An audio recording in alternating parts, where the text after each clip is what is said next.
হরে কৃষ্ণ। রাধে রাধে।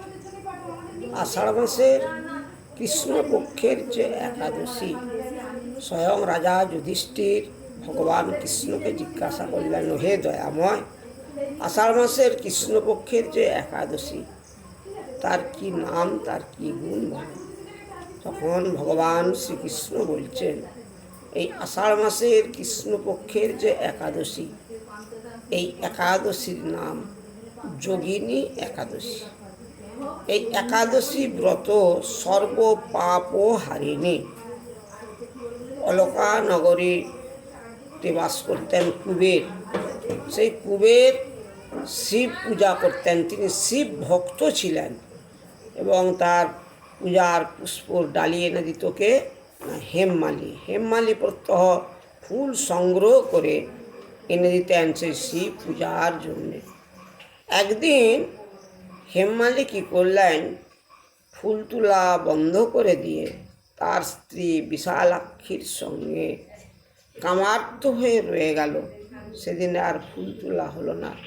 এদিকে কুবের শিবের পুজোর বেলা বয়ে যাচ্ছে। দেখে দেখে দ্বিপ্রহরে তার লোকজন পাঠালো হেমমালির গৃহে। গিয়ে দেখছে তার স্ত্রীর সঙ্গে আসক্ত অবস্থায়। তখন দেখে তাড়াতাড়ি উঠে বলছে, যা, আমার তো ফুল নিয়ে যাওয়া হলো না।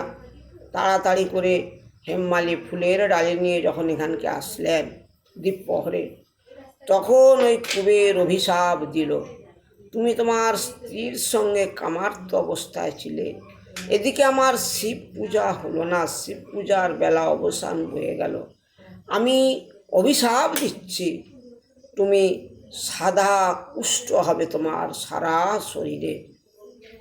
বলার সঙ্গে সঙ্গে কুবের সেই হেমমালির গোটা অঙ্গে সাদা কুষ্ঠে পরিণত হয়ে গেল। সে মনের দুঃখে গভীর জঙ্গলে চলে গেল।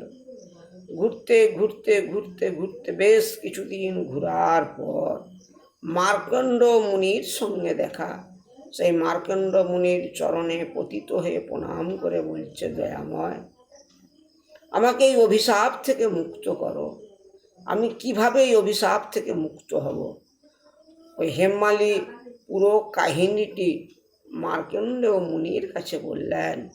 তখন মার্কণ্ড মুনি বললেন যে এই আষাঢ় মাসের কৃষ্ণপক্ষের যে একাদশী, এই একাদশী তুমি ব্রত পালন করো, তোমার সারা অঙ্গের কুষ্ঠ থেকে তুমি মুক্ত পেয়ে যাবে। সেই হেমমালি মার্কণ্ড মুনির কথা মতো একাদশী ব্রত পালন করলেন এবং তার সর্বাঙ্গের কুষ্ঠ ভালো হয়ে গেল। এই আষাঢ় মাসের শুক্লপক্ষের কৃষ্ণপক্ষের যে একাদশী, আগামী শনিবার 26শে আষাঢ় গোস্বামী মতে এবং নির্বাক সম্প্রদায় মতে একাদশী ব্রত আগামী 26শে আষাঢ় শনিবার এবং পরের দিন 27শে আষাঢ় 9:30-এর মধ্যে একাদশী পালন। একাদশী করতে হলে আগের দিন নিরামিষ আহার, একাদশীর দিন উপবাস এবং পরের দিন পঞ্জিকার টাইম অনুযায়ী পালন করতে হবে।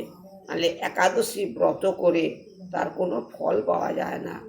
তাই ব্রতের শ্রেষ্ঠ একাদশী আষাঢ় মাসের 26 তারিখ শনিবার গোস্বামী মতে এবং নির্বাক সম্প্রদায় মতে একাদশী ব্রত আমাদেরকে পালন করতে হবে। হরে কৃষ্ণ। রাধে রাধে।